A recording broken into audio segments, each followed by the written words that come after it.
So one of the ways that we know of you, the world knows of you, is weddings, births, deaths, this ceremonial aspect of that. How did that come about? Two ways. The way the weddings came about, I was visiting my family of origin. I don't go very often up Yeah. there, but I remember it To was New Jersey. July 2004, and they were all kind of sitting around, and I wanted to kind of be in the room physically, but I need to shield myself. Sure. It's very triggering for me. And so I'm reading the New York Times. I'm physically in the room, but I'm elsewhere. And I read this article about this growing need for wedding officiants. And I thought, because people are, non-religious, they Sure. have mixed cultures for all kinds of reasons. And I thought, well, I'm a public speaker and a writer. I can do this. And I kind of backburnered that for a couple of years. And then I decided to try it. Some friends of mine were getting married. They'd been married and divorced, and they were getting remarried. And their kids are friends of mine. So I mean, like around a little bit younger than me. So I did their wedding, and it was so fun. I thought, that's it, I'm going to do this. And I found a wonderful woman named Kim who used to own Unbridled, and she offered to train me, and she did, and she got me leads, and I really took to it. I loved being part of it. And I kind of have this joke. It's like those who can do, those who can't preach, because I know I'm twice divorced, kind of have a disastrous train wreck of a relationship history, or whatever, elements of design, whatever you want to call it. And I loved it. And then I decided at some point I would start doing memorial services. I'm trying to think, I'm not sure if the first memorial service was my friend Boots, whose service was at the Museum of Modern Art in Fort Worth. She had been a docent there. She's a great friend of mine, mother of a great friend of mine, a knitting friend of mine. But I like that too. It's a different set of energy, but it's transitions. And to back up a little bit, in 2005, I taught at a private high school, Griffin School. I wasn't a full-time teacher there, but I was a literature teacher. Sure. And one of the students, Austin, he wasn't my student, but it's a very, very small student body, and he died. He was hit by a truck and died. And his memorial service is one of the first I went to. I'd been to like a grandmother funeral or whatever, but where I just I wept and wept, and I understood finally that the importance of this ritual that I didn't understand before, like how they say, funerals are for the living, or humans need ritual. And being a non-theistic person, religious people don't get to corner the market on the fact that we need ritual to commemorate births and deaths and everything in between.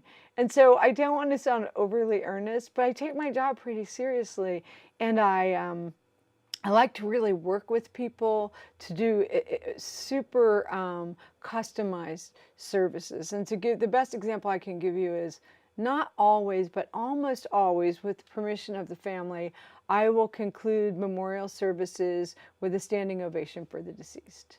And it serves two purposes. Primarily, it honors the life of the person.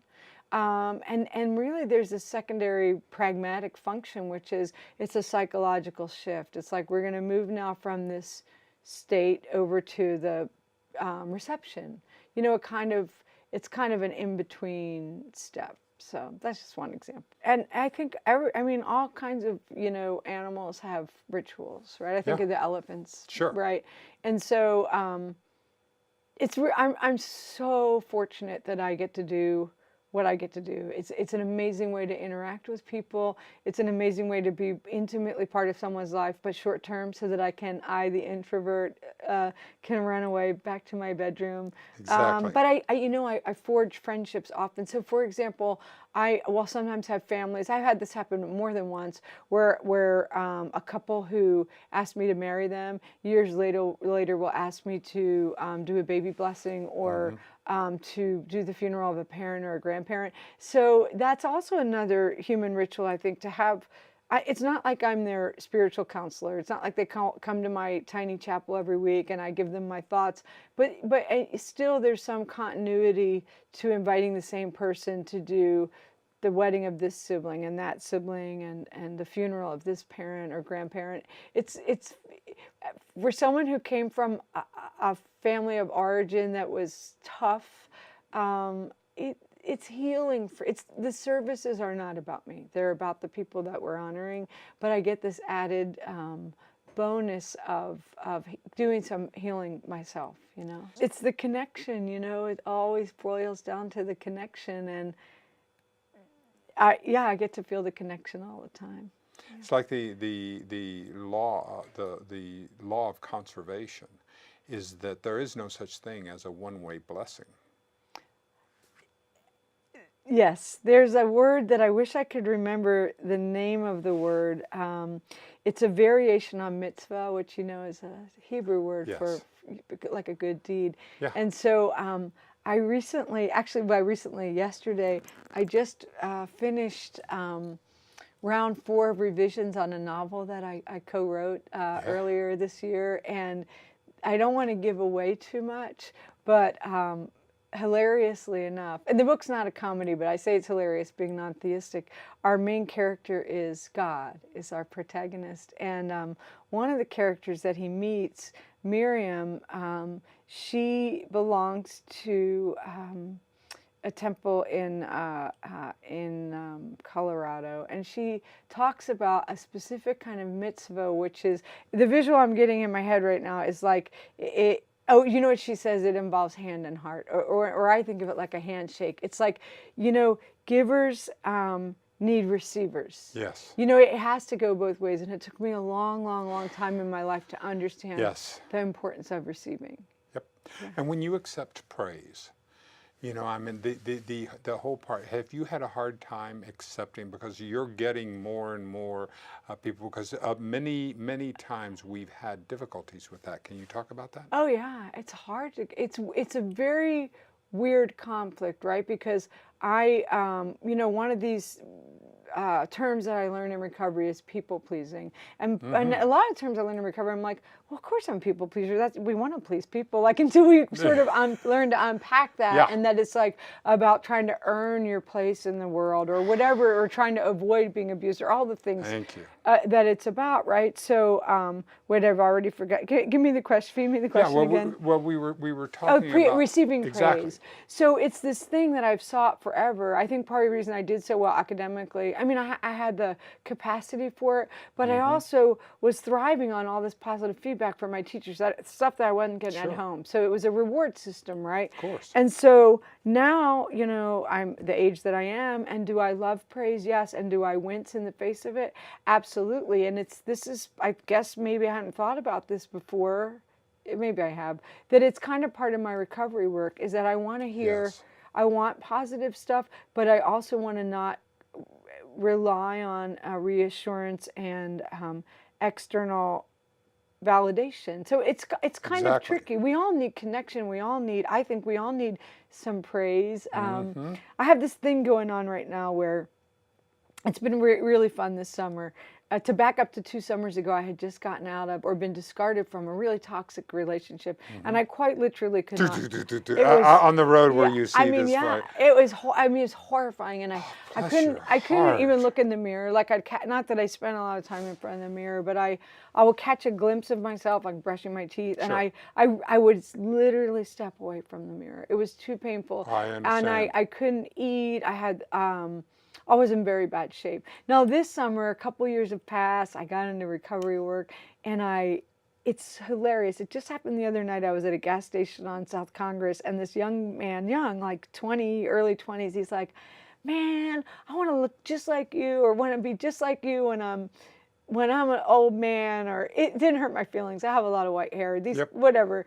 But the point I'm slowly getting at here is that people have come up to me a lot this summer to praise my appearance, which is funny to me, because isn't it? And I know, like, I know that they sometimes they try to figure, like, is it my braids, or is it my tattoos, or is it my boots? I was actually telling this story recently to my collaborator, my co-writer Steve, and I say what they're really seeing is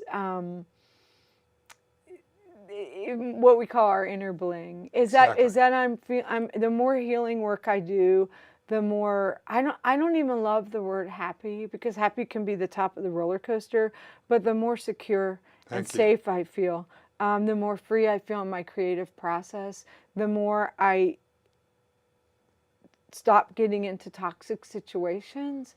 That's what people are seeing in me. Exactly.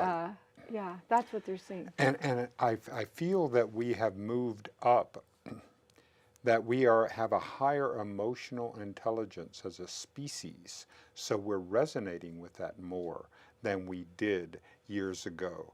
And this sensitivity that we're all feeling, and that the people are resonating with that. I love resonance. Yeah. Yeah, and we're seeing it happen. Let's talk a little bit, because I want to know a little bit about this, about Bob. So Oh, talk a my little Bob, about my your Bob. So in 2015, on another rare trip back to New Jersey, some friends, many of whom I hadn't seen for 30 or 33 years, I was up for my mom's 80th birthday party, and these old friends of mine threw a welcome back party for me. And one of the committee members was my kindergarten crush, John Logan. Yeah. And I told them all that I was coming up, but I've had too much anxiety to see everybody. And they were like, well, too bad, we're having a party for you. And one of the guys who came to the party, who drove down from North Jersey, my old friend Sean, we'd been on student council together, he knew that I was doing this officiant work. And like one thing led to another. You can read the book for the longer version.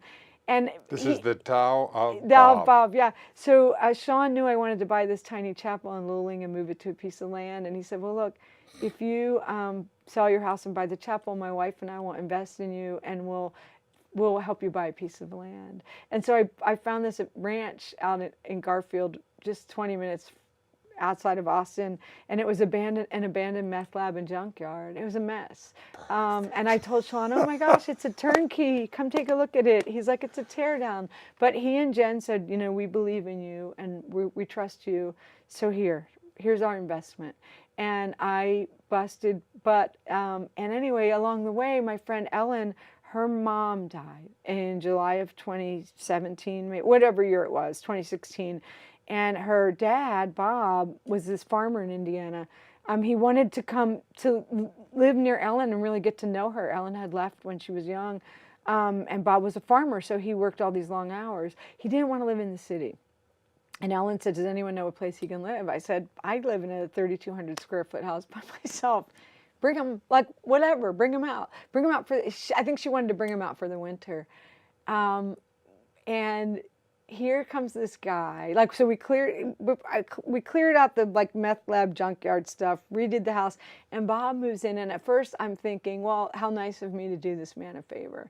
And in the midst of this, I'm in this horrible toxic relationship with a really abusive person who's abusing me, like spiritually, emotionally, physically, psychologically, like a mess. And Bob's watching this, and he's not rooting for this relationship, but he's keeping it. He's pouring love into me. Yeah. So fast forward, the relationship ends, much to Bob's joy, though he kept a lid on that too. And Bob and I just got closer and closer and closer. And the love that he poured into me was so unconditional. And he so reparented me. And he's so I got it. He worked with me every day to let me know that I was loved and that I deserved the space that I took up and that I was good. And it was hard to take this praise. It was hard to feel it. I remember the day of the final breakup, because this was a tumultuous relationship. And I went into Bob's room and I said, well, that's it. He broke up with me. And I remember, this is very emotional for me,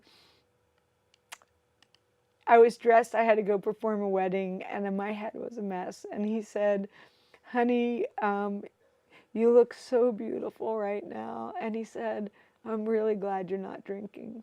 And it was, I'll never forget it. You know, he was like I say, the most special, my son, you know, but Bob, and then I only had him for 14 months and then he died. But I got to be with him through the dying experience too. I got to be with him through 3 heart attacks. I got to sit with him for hours and hours in the hospital. It was scary and sad and horrible and beautiful. It was like, it was everything.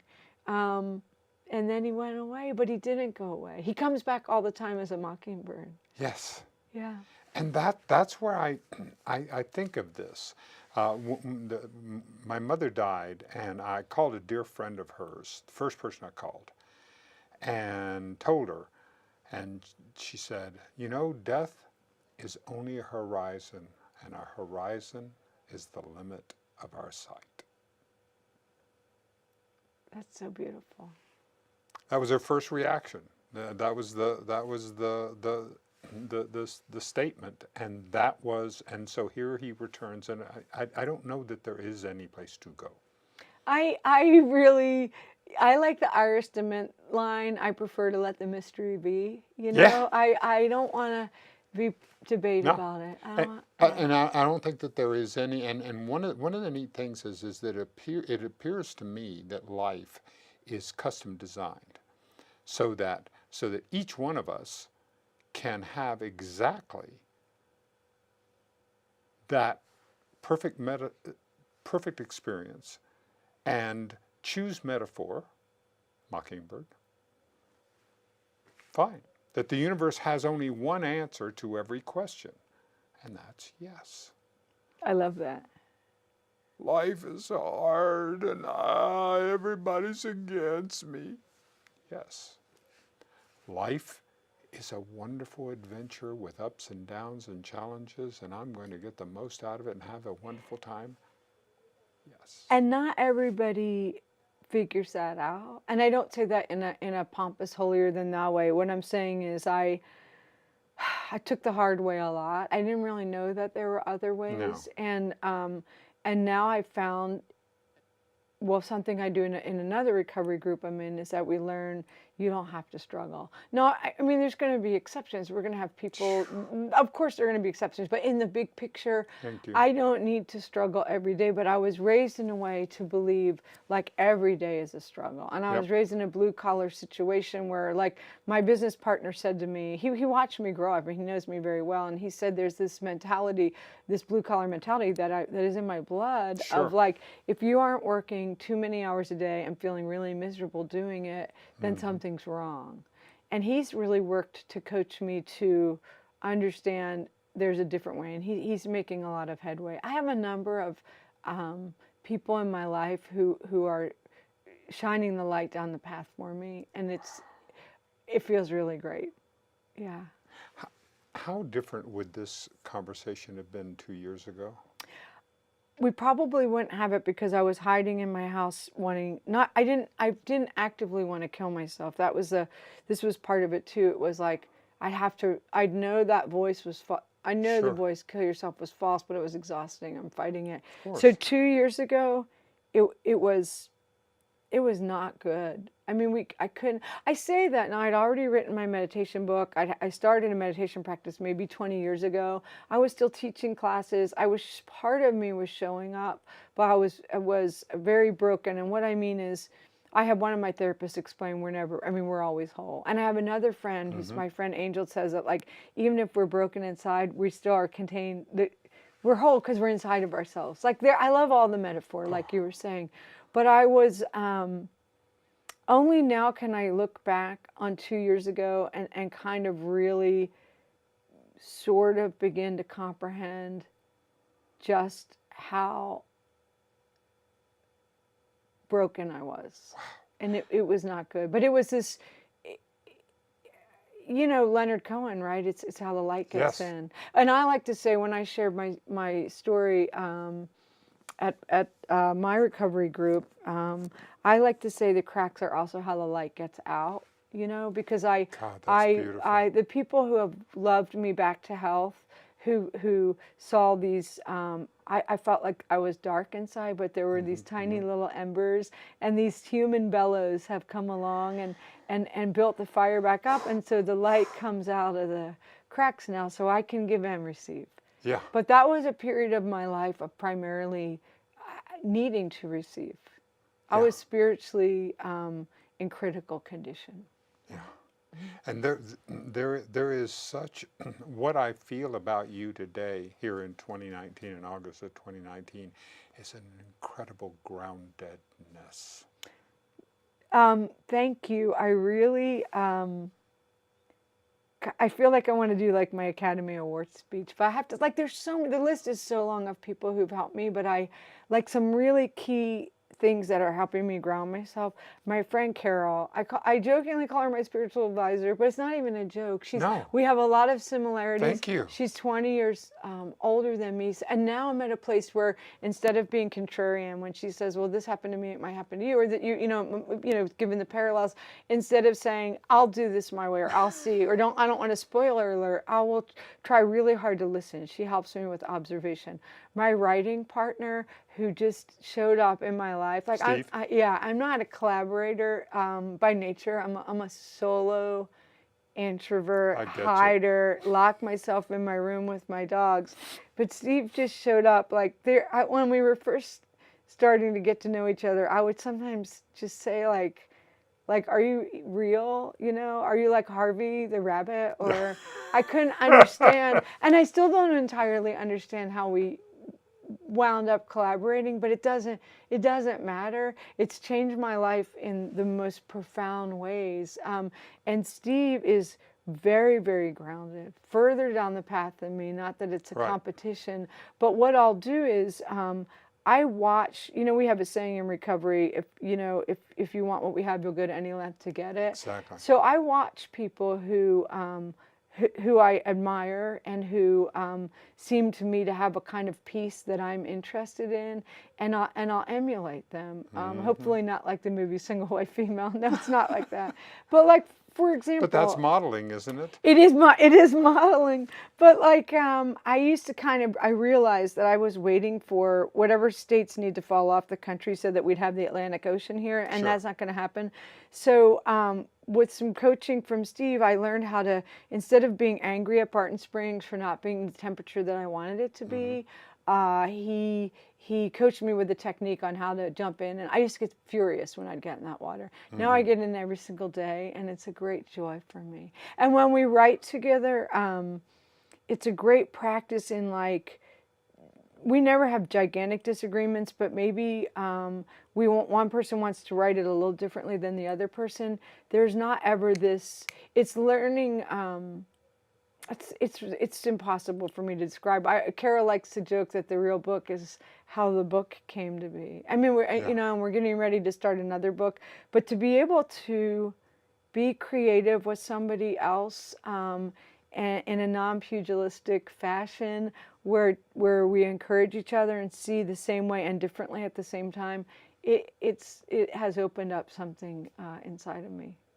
God, I can see it. I can see it happening. I mean, this is the shift. You know, I use the metaphor of a telescope or a camera. Let's just say a camera, and the difference between a soft focus and a sharp focus is a tiny little turn. So that the changes, the shifts that are in me, the same to bring things right into crisp focus, into alignment, into flow, is a small step. To me, it's a chasm. It's both. Right? I mean, it's both. I know. And to get I love paradox, don't you? Yes, I do. Yeah, that's all we have, right? I love being in flow, and I've been in flow. The funny thing is, at the end of 2018, I said, not in a hard and fast resolution kind of way, because that's not how how I roll, whatever. But I thought to myself, you know what, I'm going to take a little break from writing in 2019, not out of like frustration or anything, but I have this ranch to run, and it's a lot to run by myself. Oh, I mean, it's God, a wedding yes. venue. It's not. I have a few lives. I have a little bit of lifestyle. But you have things to clean. I was reading. You have things to clean. You have to drag stuff out. You have to get stuff ready, and it takes a lot of prep. And I have to manage. Like, I'm getting some roof repair done, but it's always stuff. So I thought, you know what, I'm going to focus on the ranch in 2019 and try to really ramp up business some, and then I'll get to my writing. But then I suddenly, my magical writing partner appeared and said, would you like to collaborate? And I was like, sure. And so interestingly enough, I guess it's like, maybe what I'm getting at is like, be open to the only answer is yes. My business partner, Sean, will say to me sometimes, I can't believe how quickly you agreed to make this deal. And I said, it just seemed like the right answer. And the right answer to 2019 seemed to be like, yes, I'm going to do these writing projects. And so I I'm in flow a lot. I still have, like all humans who have I have mental health stuff come up. Like I had a little depression recently. Yep. It's not like I'm in flow every minute, every second of every day, but being in flow. So if I'm in a depression during a flow period, it's way easier to comprehend that it's going to pass.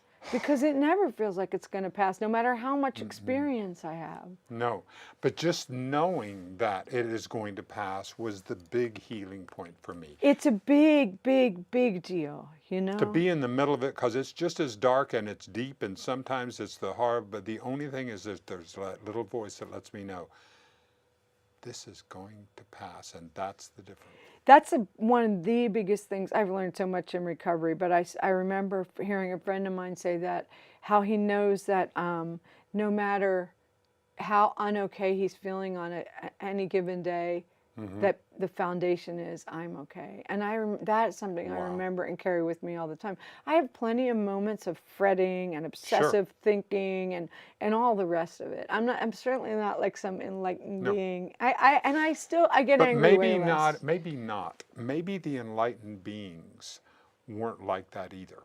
Maybe the story is different than what we would think of just from the outside, from the exterior. Yeah. Yeah. You know, I mean, I really like to think of, you know, like, for example, because I come from a Christian Science, and I went even farther left into the metaphysical world, you know, Emma Curtis Hopkins and Ernest Holmes and all those people. I don't know those people, but I'll be looking them up. These are these are the people that Mary Baker Eddy taught, Emma Curtis Hopkins taught Ernest Holmes, Science of Mind, stuff like that. Anyway, it's just basic metaphysics, basic, the same thing that Buddha or whomever taught. Do you ever love that you're in the middle of a conversation, that you're hearing yourself say words, and you have no idea why you were saying this? That you have no idea why you were talking, which is what I was doing. I know I was going somewhere, but I'm laughing at myself. There's a part inside my head going, you have completely forgotten the point of why you started off this conversation. That's the I have flow. no idea. I have nothing. I know I was going somewhere. It was fun, but yeah, that's the flow of it, and that's what I love about writing too. Is like you can start out with a seed. You know, you can have your characters on the street corner over here, and then before you know it, they're like, I like to just see where that things is the go. creative. That's the wonderful part of the creative process. So what projects are on your agenda? What are the things you need to tell us about? Well, I can't. I'm being kind of secretive. I mean, I'll give you some hints, right? So some hints. Lay little breadcrumbs. Little breadcrumbs. Steve and I've got a TV show pitch, a documentary TV show pitch out in LA with his agent, and then the novel. I don't even want to tell you the title, but that's being that's with several agents in New York right now who are reading it, and then and hopefully it'll be a series of novels. We already know the second one in the series, make it a TV show, like all of it. And then tomorrow we've already started the outline for this, but we're starting a nonfiction book tomorrow. I can't tell you what that's about either, but good. It does connect with being in the flow. I will say this. I will say the life of Spike Gillespie. I will put a line on it. Stay tuned. That's how I feel every morning when I wake up, and every night when I go to bed. You never know. I'll tell you this one super quick Bob anecdote. He was, during one of his periods when he was sick, I would sleep on a pallet on the floor in his bedroom because he had vertigo and I didn't want him to fall, and I wanted to be there for him. And one night I was laying down on the pallet with my eyes closed, and he came out of the loo, and he climbed in bed, and from the floor I called up. I said, "Good night, Pop." And he said, "Good night." And I said, "I'll see you in the morning." And he said, "Yay!" Because he understood that there was going to be an end point to his current existence. You know? And it helped me try to more appreciate that it's a short ride.